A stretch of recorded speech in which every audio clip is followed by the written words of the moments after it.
श्रीवेङ्कटेशस्तोत्रम्। कमलाकुचूचुककुङ्कुमतो नियतारुणितातुलनीलतनो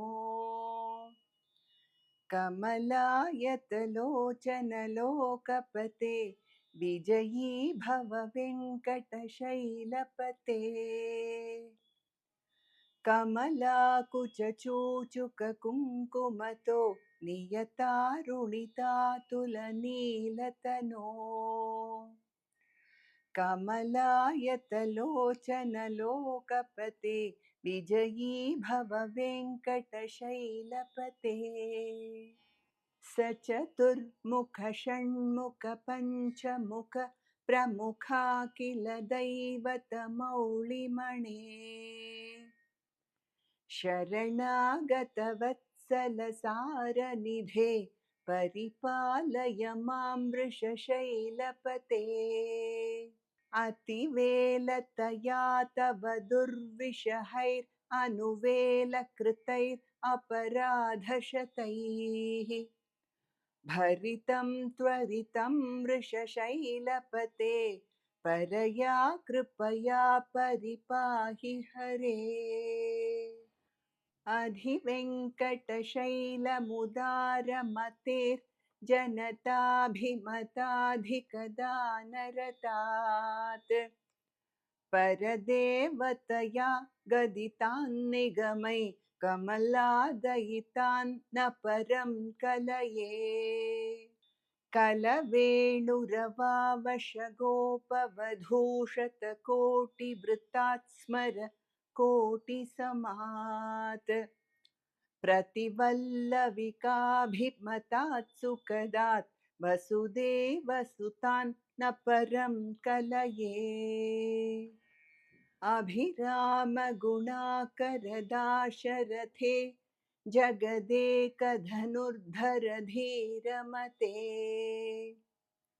रघुनायक राम रमेश विभो वरदो भवदेव दया जलधे।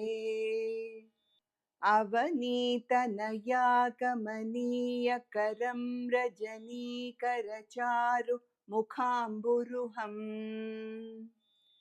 रजनीचर राजतमोमिहरं महनीयमहं रघुराममये।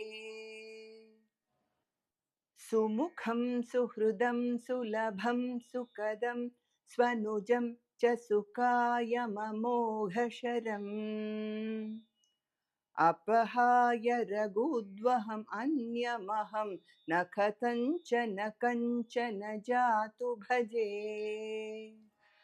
विना वेङ्कटेशं ननाथो ननाथः सदा वेङ्कटेशं स्मरामि स्मरामि। हरे वेङ्कटेश प्रसीद प्रसीद प्रियं वेङ्कटेश प्रयच्छ प्रयच्छ। विना वेङ्कटेशं ननाथो ननाथः सदा वेङ्कटेशं स्मरामि स्मरामि। हरे वेङ्कटेश प्रसीद प्रसीद प्रियं वेङ्कटेश प्रयच्छ प्रयच्छ।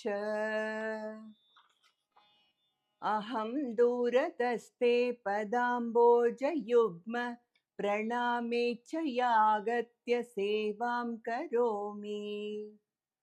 सकृत्सेवया नित्यसेवाफलं त्वं प्रयच्छ प्रयच्छ प्रभो वेङ्कटेश।